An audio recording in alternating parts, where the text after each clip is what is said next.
Так, записывай. 4 октября между 2 и 4 часом ночи скончался. Угу. От сердечного приступа, да? Нет, сердце остановилось. Даже так? Что же, интересно.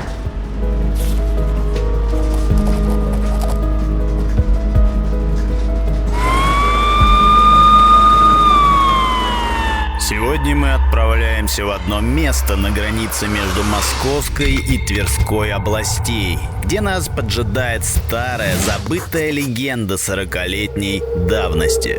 И легенда эта настолько крутая, что даже не важно, сколько в ней доли правды, а сколько вымысла. Здесь есть все: забытая деревня на границе времен, бушующий полтергейст,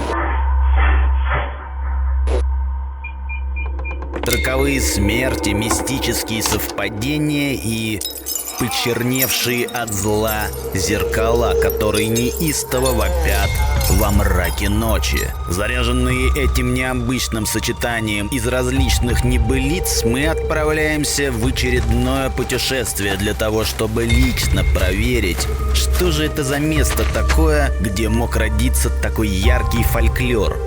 Итак, нам предстоит провести ночь в деревне под названием Верейки, население которой, по официальной информации, составляет 0 человек.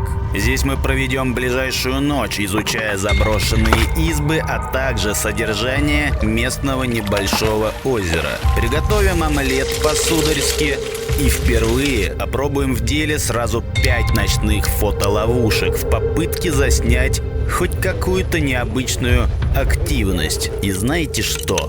Эта поездка заставила нас глубоко призадуматься. Видите, стоит машинка, ребята располагаются. Это значит, да, мы прибыли на место. И историю, которая окутывает эту деревню, нам прислали наши подписчики. Об этом месте мы нашли очень мало информации, в основном только ту, которую вы нам прислали. И изучав интернет, мы ничего больше не нашли. Скажу немножко от себя такую вещь, что это самая страшная деревня по описанию этой истории, ради которой мы сюда приехали. Самая страшная из тех, которые мы когда-либо выбирали. Почему? Я думаю, позже вы точно сами все поймете, узнаете. Ну или хотя бы, если ничего не поймете, услышите с наших слов, а это будет интересно. Можно обратить внимание, что здесь несколько людей есть. Вот рукой покажу там и вот там. Здесь примерно домов 15 получается. 90 из них процентов в аварийном состоянии, просто ветхие, у каких-то крыш нет. Но тем не менее, есть очень страшная история, и мы будем отталкиваться именно от нее. Туман, морось легенькая.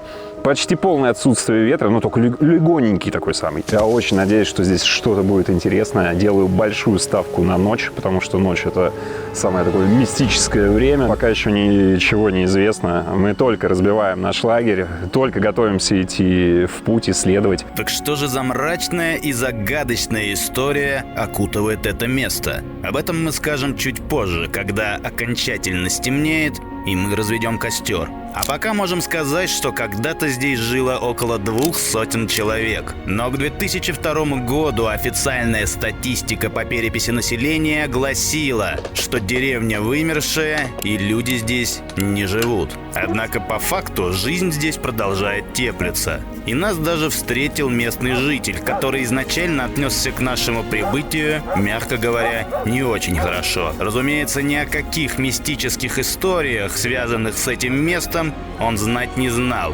Хотя и приехал сюда лишь в 2015 году. Слушайте, а почему тут везде объявления висят? Участковый номер, свежие прям такие объявления? Потому что я тут с ружьем гонял. Тут это каждый день, это искатели, вот они заебали. Я тут гонял. А, и копатели? Черные. По домам тут шарятся. А что тут шарится тут уже? Да, тут уж пыли-то нет в домах. Ну и чистят тоже. Вроде здесь был крайний дом, велосипед, пилу, косу. Электрическую, бензокосу тоже. Ну, наглую даже днем, блядь. Собака лает и лает. Пошел в этом доме. Тащит обогреватель. Второй еще что-то куча. Утюг. Так, ну мы поделились на 2 команды, получается. Саня с Серегой с одной камерой там идут. Мы сейчас с Илюхой берем поисковый магнит и пойдем по этой улице, по параллельной, и встретимся в конце деревни. Ох, какой лес на горизонте. Вот знаете, как говорят, что все дороги ведут куда-то, так или иначе. Но вот эта вот, конкретно вот эта дорога, она ведет нас в самый настоящий тупик. Потому что даже если обратить внимание на карты, то здесь ничего, кроме тупика и леса бескрайнего, можно так сказать, нет. И вот этот лес как раз, он там, он там на горизонте. Этот лес, это и есть, если не сама Тверская область, то как минимум границы Тверской области. Тут, естественно, местные. Ну, тут 1-2 дома заселены. Ничего не знают, ничего не видели. Ну, мы знаем, как это начинается. Надо только одну ночь тут провести, и все станет ясно. Вот избушка еще какая-то. И здесь прям тихо так резко стало. Сюда, наверное, тоже можно будет куда-нибудь фотоловушку бахнуть. Сейчас, Сань, давай сбоку посмотрим. Тут яблочки еще есть. Говорят, что помимо яблок под ногами могут быть капканы волчьи. Учитывая мой уровень везения, не исключено, что я испорчу Илюхе валенки. Так, как ночной режим включается? Ну вот домик, вполне можно было бы попытаться пройти внутрь. Блин, конечно, я не сторонник формата передач о мертвых деревнях, потому что это всегда такие мысли негативные. Именно так я себе представлял эту комнату, когда мы обсуждали на брифинге с Алексеем, где мы что снимать будем. Кажется, лучше дом они не найдут. Но, и кто говорил, что зеркал не будет? Зеркал дофигища. Напоминаю, что так или иначе, самая основная страшная история с этой деревней связана исключительно с зеркалами. Так, ну ладно, ребяткам мы об этом месте расскажем. Спасибо этому дому. Пойдем к следующему. Ох, выползаем. Ну, в целом, так довольно-таки антуражненько здесь. И вот эта вот разруха, старина, она... Двигайтесь к поводу. Все окей, мы сейчас скоро, минут через 10 будем. Знаешь, что это? Подпорка, чтобы на нас сейчас тут не рухнуло все. Ну, на ночь можно, мне кажется, оставить. На ночь можно, да. Вот дальше домик какой-то на отшибе самом, конец деревни. Мы сейчас туда проходим. Там уже парни нас ждут, за ним где-то озеро. И вот последний домик такой, вот, знаете, как будто только недавно тут пытались что-то с ним сделать. Но сейчас вместе посмотрим, что там, ребят. Я, возможно, немного глупо выгляжу с этой коробочкой в руках. Это поисковый магнит. Мы идем к озеру сейчас с ребятами встречаться. Позакидываем его туда. Ну, ворота открыты, заходи, кто хочет. Нихера себе! Что у тебя с рацией? Только мы подошли с Саньком к очередному дому, вы сами слышите, это сбои в рации начались сразу же. И я снял какую-то кассету. Сейчас я вам покажу, какую. А конкретно эта кассета называется «Призрак дома на холме». Ну так, на секундочку, я не знаю, это какое-то очень приятное совпадение. «Призрак дома на холме» на пороге старого ветхого здания. Это очень крипово и круто. Но здание закрытым. Оп. Это не то, что я ожидал тут увидеть. Вот это вообще вчерашний день буквально. Лестница наверх. Тут такое же помещение, только абсолютно не замкнутое, к нему нету входа. И, кстати, а почему так? К нему нет ни входа, ни выхода. Как сюда попадать? Просто замкнутые 4 стены. Но тут чисто ничего нет. Вот что странно-то. Лё! Так, паузу поставлю. Там прям дом отличный такой. Там, получается, 3 комнаты сохраненные очень. Ну, там только один дом в целом, а все вот такие вот ветхие аварийные, все закрытые. Мало где что есть открытого. А тут на входе, прикинь, на входе в дом лежит кассета, на ней записано «Призраки дома на холме». Это тоже снял это. Прикол, да? Я подумал, совпадение, но очень интересное. Вначале, я думаю, надо хворост собрать. Ну, Вначале нам надо поисковый магнит. Ну пойдем поисковый магнит закинем, потом хворост пойдем собирать. Здесь помостик, мост есть. С него будем магнит пулять. Но дело в том, что мы никогда этим не занимались. Ничего страшного. Магнит на веревку, веревку в воду. Правда, какие надежды здесь вообще что-то найти, но тем не менее посмотрим. Так, ну магнитик у нас простенький самый, потому что мы не сведущие. Серег, Да. есть представление, как вот эту веревку, держи, закрепить вот к этому малышу? Блин, мы его даже не достал. О, блин, он тяжелый. Конечно, тяжелый. Магнит должен храниться в сухом прохладном помещении температуре до 45 градусов. Допускается хранение одновременно нескольких поисковых магнитов. Короче, они должны были хоть что-то в инструкции написать, написали это. Это все же камень. Какие условия хранения у камня могут быть? Если это, конечно, не камни из почек. Вес 1,5 кило, рабочий диапазон, температуру до минус 60 он работает. Дальше техника дает сбой. Тут, короче, все просто. Мы делаем двойную петель через внутрь. Это изначально был узел Гофмана. Во, видите, он самозатягивающийся. Вот. Ты улетел туда же.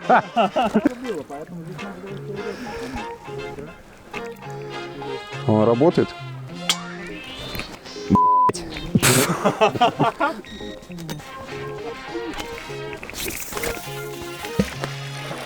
Я слышал историю, вот у меня дед в Румянцево жил, он в какие-то времена 2 ружья в такой же пруд выкинул. Ну вот, да, Макарова всякие, там топоры завернутые в марлечко и прочий криминал.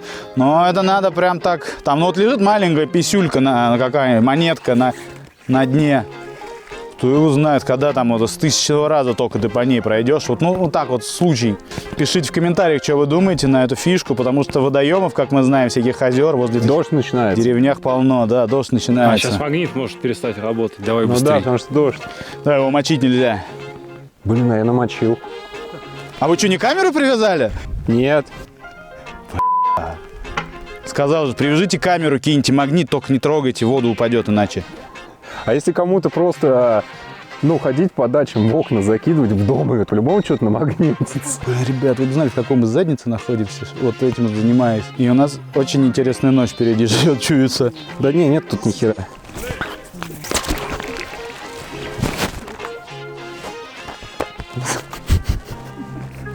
Когда пришло время ужинать, до нас дошло, что вся древесина, раскиданная по округе, напрочь отсырела от непрекращающих идти дождей. Газовой горелки или хотя бы мешка с углем у нас с собой не было, поэтому мы решили попытать счастье вновь и отправились к местному жителю, чтобы хотя бы за чисто символическую плату купить у него немного сухих дров. Со второго раза, на наше удивление, местный житель принял нас более радушно и сразу же согласился нам помочь с дровами. Как оказалось впоследствии, гнев на милость сменился потому, что мужичок понял, что мы мирные блогеры, а не какие-то там мародеры.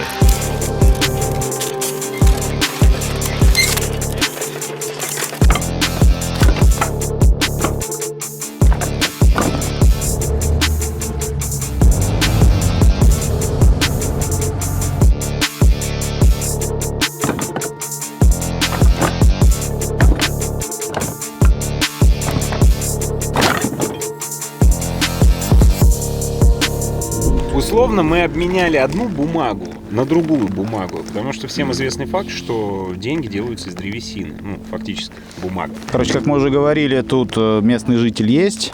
Он, конечно, нам никакой мистики не поведал, но зато мистическим образом согласился поделиться с нами дровами для того, чтобы пока мы тут будем что-то выяснять, снимать, дежурить, короче, ночевать. Да, у него, кстати, есть ружье, он здесь гоняет мародеров, чернокопателей всяких. И изначально, я так понимаю, его негативное настроенное отношение к нам как блогерам, было связано именно вот с этим. А когда мы приехали к нему по-человечески, сказали, ну вот мы пока ходим, осматриваем, и он понял, что мы остаемся на ночлег, что нам нужны дрова, ну, что мы, в принципе, свои ребятки, он такой, да без проблем. Но, значит, Мы наверное... это растопим, вот эти вот дрова, а потом остальные также будем подкладывать, на них поставим сковородочку и сделаем, ну, яичницу с беконом. Мы тут не совсем одни, получается, этой ночью будем, но это не отменяет того факта, что 90% изб тут разрушены, и никто в них не живет. В общем, повторяется и присказка «Черного потока», ссылочка на которую где-то здесь будет.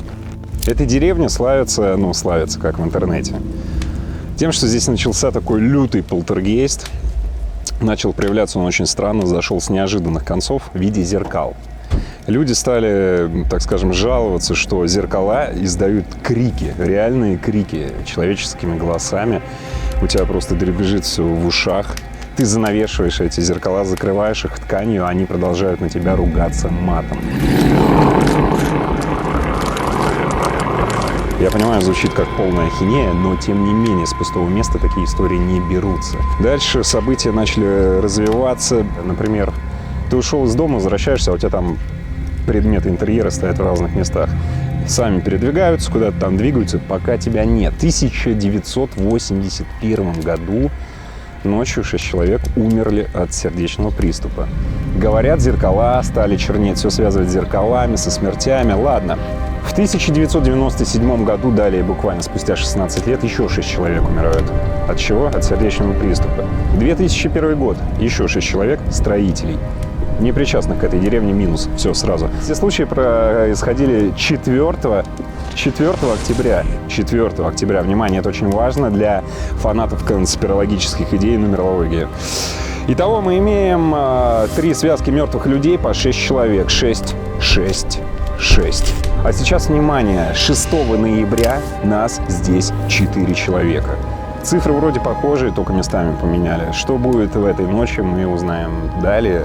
Да, и закидывая удочку на дальнейшие наши какие-то действия, хочется добавить, что все коллеги со мной согласятся, что мы не то чтобы прям сильно стремимся верить во всю эту историю, но мало кто из вас будет спорить, я думаю, что история максимально самобытная, необычная, я ни о чем таком вообще не слышал. Мы пришли к мнению, что если брать даже за основу, что это легенды все, это, наверное, пожалуй, самое страшное, вот так вот, если у кого фантазия развита. И, как показывала практика предыдущего выпуска, земное или мистическое, все равно что-то вокруг нас всегда творится, происходит. Надо только суметь это увидеть, запечатлеть, ну, в общем, наблюдать. И сегодня мы будем расставлять фотоловушки либо в разных местах, либо в одном месте. Но у нас много гаджетов, которые, ну, хотя бы в рамках одной ночи дадут ответ, есть тут что-то или нет.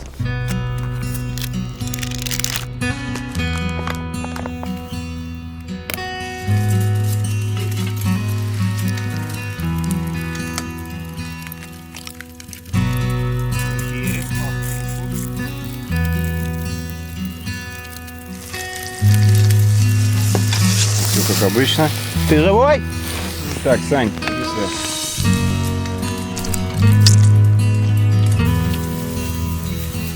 Хлеб немножечко подгорел, а так? Деревня, ночь, мистика, полтергейст и голодные судари. Вкусно?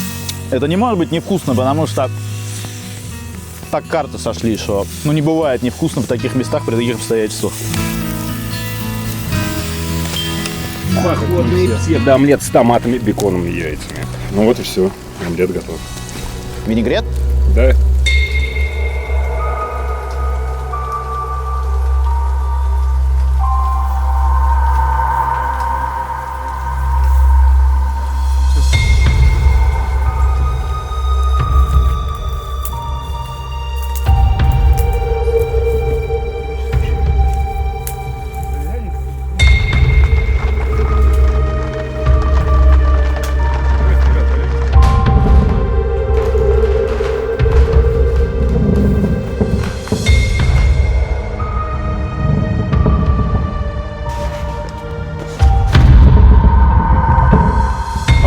Какое странное совпадение. Грубо говоря, вы зашли в первый попавшийся дом, он весь с зеркалами был. Ну, я понимаю, за уши тянем, но... Да как за уши? Ну, в смысле? Ну, первый дом весь в зеркалах. А легенда у нас с зеркалами связанная. Мы, честно говоря, хотели сюда свои зеркала привезти для таких экспериментов. Но Серега сказал, что чуйкой, говорит, чую, будут тут зеркала свои. Мы приезжаем, тут все в зеркала. Не, ну у меня только один вывод. Серега тут был до нас. Ну спускайся, Илюх. Короче, ребят, в подполе мы находимся. Мы примерно так установили, когда здесь еще была жизнь в этом доме. До 2016 года пакетики с чаем еще срок годности имели. То есть лет 8 назад. Возможно, тут кто-то еще жил, и вот... Давай. Ребят, смотрите, здесь вот прямо сейчас мы подперли подвал, получается, крышку, куда спустились Леха и Илья кроватью. То есть, чтобы выбраться, им надо приложить нечеловеческие усилия. Нечеловеческие усилия. Нечеловеческие усилия? Нечеловеческие усилия? Давай, все, Сань, я думаю, нормально не вылезет. Пацаны сверху, походу, шкаф на выход решили Закрыть. на люк, да, вставить. Ну, разыгрывают нас такой юмор в команде. Но вот вы видите, свет горит. Пойдемте пройдем. В подполе идет провод и работает лампочка до сих пор. То есть провода, которые идут над избой, они питают это место электричеством. Но, несмотря на то, что подведено электричество, это не говорит о том, что здесь кто-то бывает. Потому что здесь, судя даже по этой квартире, как и во многих, а точнее в остальных 13 из 15 домов, здесь никого нет и не будет. Даже несмотря на то, что подведено электричество. Мы обнаружили здесь вот такую вещь. Подпол 2.0. То есть в подполе есть еще один подпол. Еще куда-то глубже под нами там проходит какой-то коп. То есть тут был такой, вот видите, каркас, дверь. То есть ее открывали и вниз что-то там копали. Кто-то что-то тут, не знаю, может какой-нибудь. Холодильник типа был. Тут, короче, Сереж, так знаешь что? Подпол второй. Да ладно. Тут что-то кто-то рыл. Ладно, ты наговорил себе на свободу. Да я тебе серьезно говорю. Как будто там кто-то какие-то минералы добывал. Давай, только ты вылазишь. Астматик не вылазит. Да не, Илюх, вылазь. Да что значит, Илюх, вылазь? Уже это пошло так. Да снимай надо. На всякий случай дай закроем. Как будто какие-то раскопки кто-то вел. Смотрите, у нас есть две таких штуки. Серега, что это такое вообще? Объясни ты. Вот за этот кейс, за эти два кейса. Это называется нивелир, лазерный уровень. Он пускает условно 16 лучей, которые идут по периметру помещения и создают, так скажем, лазерный куб. Сейчас мы продемонстрируем, как это выглядит и для чего это нужно. Когда мы отсюда уйдем, здесь света не будет вообще. Будут работать только ночные фотоловушки и вот эта штука. Вот, она стоит на ровном месте. Это у нас, по-моему, да, подключаешь полосочки. Ребята, объясняю, вот смотрите, на примере я показываю. Вот идет финальная точка лазерного луча от нашего нивелира, она находится вот здесь. Вот. Если в момент, когда здесь пройдет какая-то субстанция, показываю, как это выглядит, это будет выглядеть вот так. То есть луч скакнет на доли секунды. Это будет означать, что здесь что-то движилось. Такое говорят опытные охотники за привидением, американцы и прочее, бла-бла-бла. Я хочу добавить, что американские охотники за привидениями ловят на Kinect. Русские их коллеги ловят на нивелир.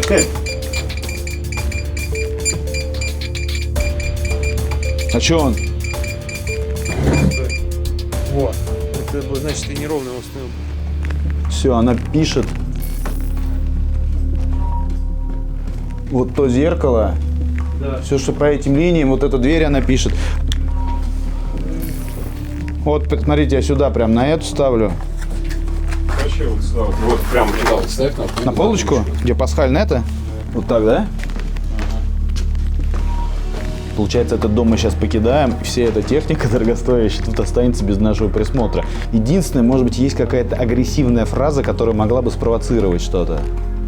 Если тут что-то когда-то было и происходило, в частности, посредством зеркал какая-то было вторжение в наш мир, мы понимаем, что мы первые, кто здесь это делаем, дай нам знак. Ну, звучит, понимаю, по-детски, но хрен его знает. Вот так вот и рождаются легенды про всякую нечисть, когда какие-то блогеры, не люблю себя обзывать блогером, но все-таки так понятнее, приезжают, снимают свой репортаж, ставят такие агрегаты, этот луч фигарит, и для всех остальных, кроме нас в этом месте, это абсолютно непонятная тема, что за зеленые лучи, а еще когда ты издали ее же видишь это, и оно бьет вот так вот аж до горизонта. Ну, представьте, если вас не предупредить, насколько вы удивитесь, в таком контексте, приезжая на границу области, в заброшенную деревню с такой историей, увидеть эти лучи. Отсюда рисуются все эти ведьмы, полтергейсты, аномалия. Почему нет?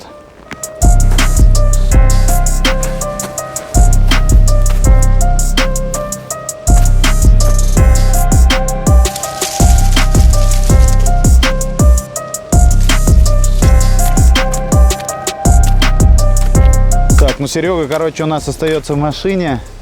Будет ко сну готовить, там, ну, как там вещи будут перекладывать из угла в угол, чтобы когда мы пришли, ну, хоть как-то тут разместиться. А мы пока пойдем оставшиеся две фотоловушки придумаем, куда установить. Ну, теперь мы пойдем на другую улицу. Пойдем, пожалуй, поставим туда, где мы с Илюхой были. Вот там дом, который подпирался коргой. И на самом деле наши ряды, нас было четверо, теперь мы идем втроем.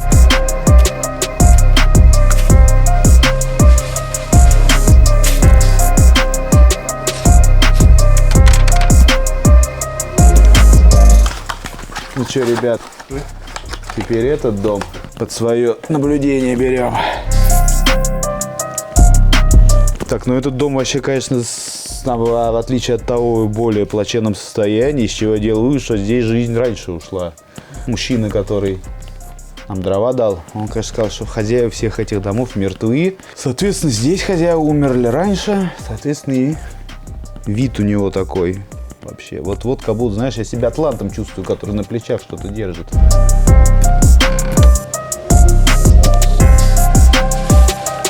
Да, ну как я и шутил, но теперь нас двое, потому что Саня тоже отказался идти дальше. У нас осталась последняя ловушка и диктофон установить. Мы знаем, где это надо сделать, но осознание у нас пришло уже в тот момент, когда мы обратно к машине вернулись. Сейчас нам надо пердюлять опять на тот край деревни, получается. А, нет, греться сейчас будут. Да, мы пойдем, сейчас тут дождь моросит. Добывать контент.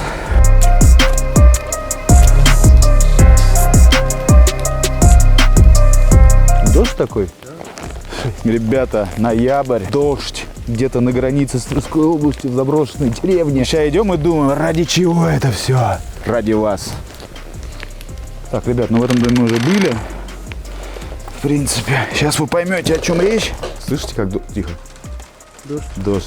Сука, ливень начался. На утро обещали ливень. Вот поэтому мы не можем оставлять камеры на улице. И наше обязательное условие для этих камер, чтобы была крыша над головой. Давайте одну оставим вот здесь. Все. Пойдем к машине. По статистике, лишь 40% из открывших это видео людей досматривают его до конца. И из этих 40 лишь 4% ставят лайки. И получается так, что хоть нас и самих бесит слово «лайк», мы понимаем, что в 2023 году это единственный оставшийся инструмент для отечественного блогера, который помогает хоть как-то привлекать новую аудиторию. Поэтому, друзья, просим от вас максимальной поддержки. И всех, кто досмотрел это видео до этого момента, попросим прожать палец вверх, дав понять Ютубу, что наш канал нравится зрителю. Ну а мы взамен, если увидим, что наши выпуски вам интересны, обещаем расширить свою географическую деятельность и отправиться в новые, отдаленные, аномальные зоны и другие безумные места. Почти сразу, как мы закончили устанавливать фотоловушки, дождь прекратил лить и наступил момент полного затишья. А когда мы уже ложились спать, небо и вовсе стало ясным. Тишина и умиротворение устилали полумертвую деревню, в то время как на руинах былой жизни 5 ночных фотоловушек несли свое дежурство. Так что же нам удалось зафиксировать той ночью? Давайте обо всем по порядку. Наш разговор будет длиннее, чем когда-либо. Начнем с нивелиров. С этими устройствами мы экспериментировали в первый раз, поэтому не знаем, как они должны были себя вести на самом деле. Но есть подозрение, что той ночью они исполняли полную ерунду. Вместо того, чтобы стабильно работать, отбрасывая лучи лазеров по всем углам избы, примерно через 30 минут после того, как мы покинули дом, оба нивелира начали то выключаться, то включаться. Причем происходило это без какой-либо закономерности.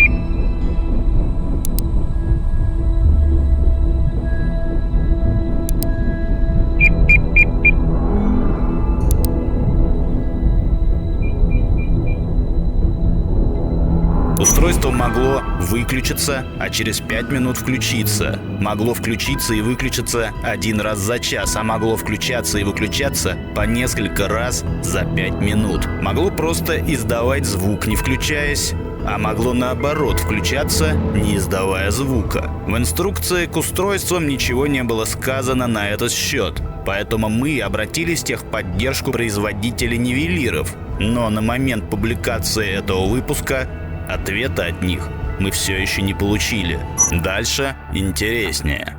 3 фотоловушки, которые мы установили в доме с зеркалами, запечатлели непонятные огоньки, которые появлялись из ниоткуда и пропадали в никуда. Это были такие крошечные огоньки, что заметили мы их при осмотре материала практически случайно. Вначале мы были уверены, что это тараканы или мухи, до тех пор, пока не обнаружили на одном из кадров реального таракана, который бегал по потолку. И в этот самый момент рядом появляется загадочное свечение, говорящее нам о том, что это точно не таракан.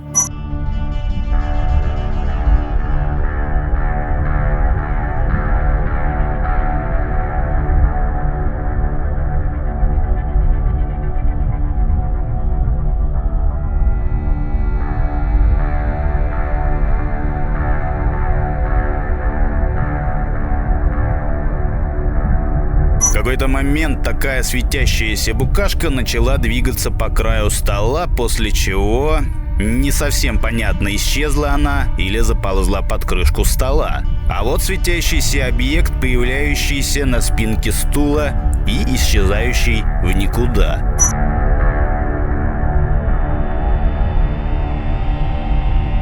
А здесь мы видим, как эти непонятные объекты двигаются под потолком с такой скоростью, что становится еще более непонятным, что же это такое, черт побери. Логично было предположить, что это какие-то светлячки, но, во-первых, судя по тому, что сняла камера, во всех случаях эти светлячки появляются как будто бы из ниоткуда. А во-вторых, справочное имени Яндекса говорит нам о том, что светлячки живут в нашем регионе только до конца августа. Едва ли они могли задержаться на 3 месяца именно в этой избе для того, чтобы попасть к нам в выпуск. Еще мы вспомнили о таком феномене, как огни Святого Эльма. Это такое оптическое явление в атмосфере, возникающее на острых концах высоких предметов, таких как, например, башни ЛЭП или мачты кораблей.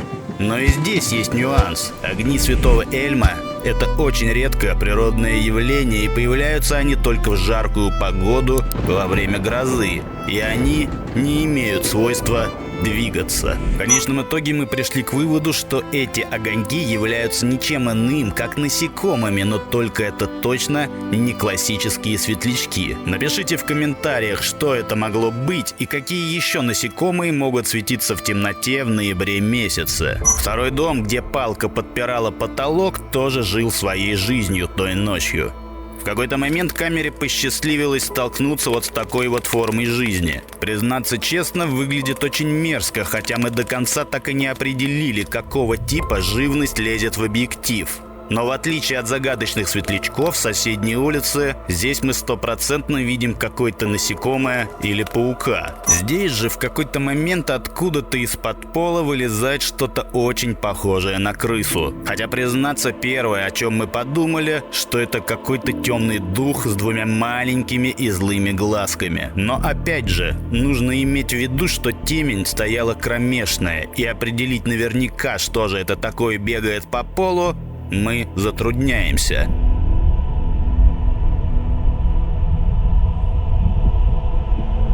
Ну а самое интересное, то, из-за чего весь этот поход уже переставал быть напрасным, произошло в последнем доме. Примерно между 2 и 3 часами ночи камера запечатляет следующее.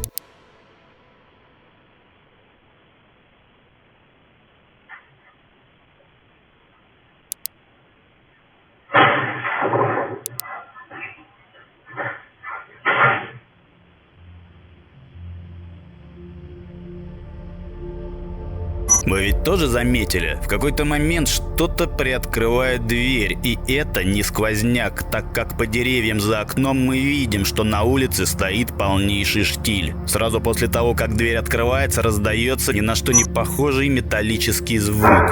И в этот же момент мы видим какое-то пульсирующее пятно, перемещающееся туда-сюда в нижней части экрана. Сказать, что мы обалдели, это ничего не сказать. Мы до сих пор не имеем ни малейшего понятия, что это такое было. И произошло это в том доме, в котором мы до последнего не хотели устанавливать видеонаблюдение, так как располагался он на самом краю деревни, и идти до него было слишком лениво. Но что мы знаем наверняка, так это то, что это совершенно точно не капля воды, так как капля бы по всем законам физики скатилась вниз, а это пятно двигается туда-сюда. Все, кому мы показывали этот фрагмент, озадаченно разводят руками, приговаривая: «Парни, походу вы наконец что-то сняли». Согласитесь, все это похоже на то, как будто кто-то открывает дверь, заходит внутрь помещения и начинает греметь.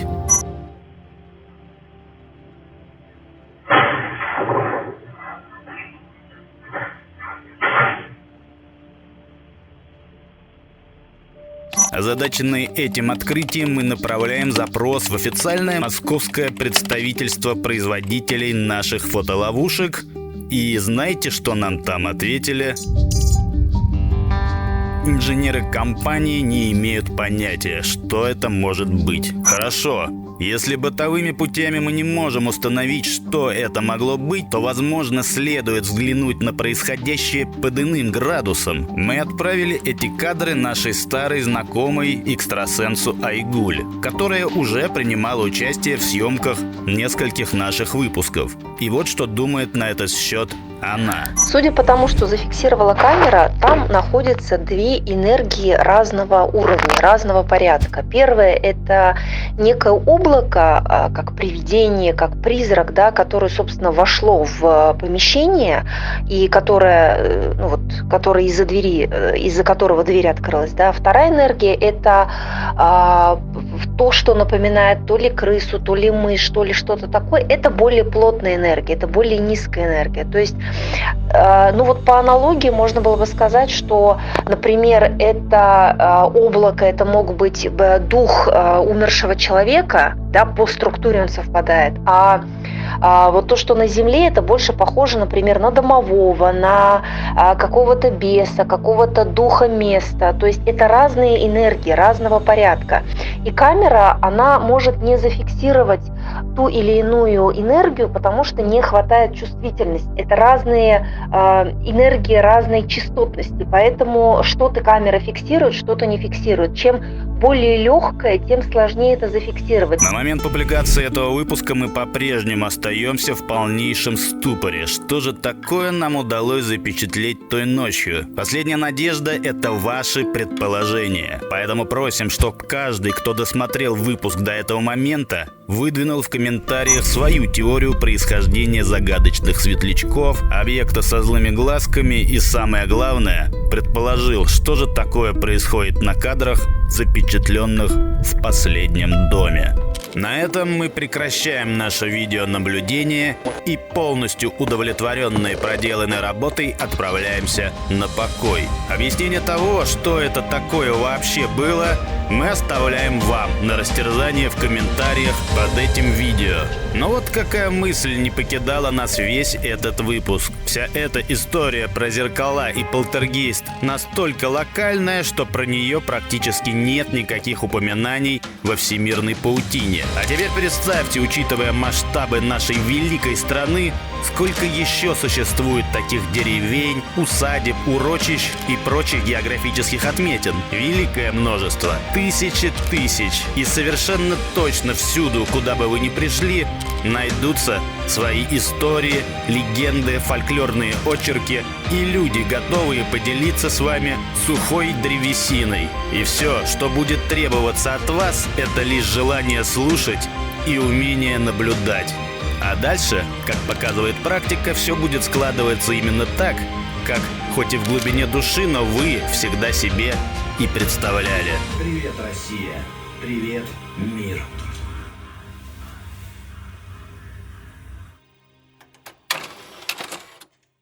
Слушай, это было интересно. Ну теперь я всю голову сломаю. Что же дальше-то будет?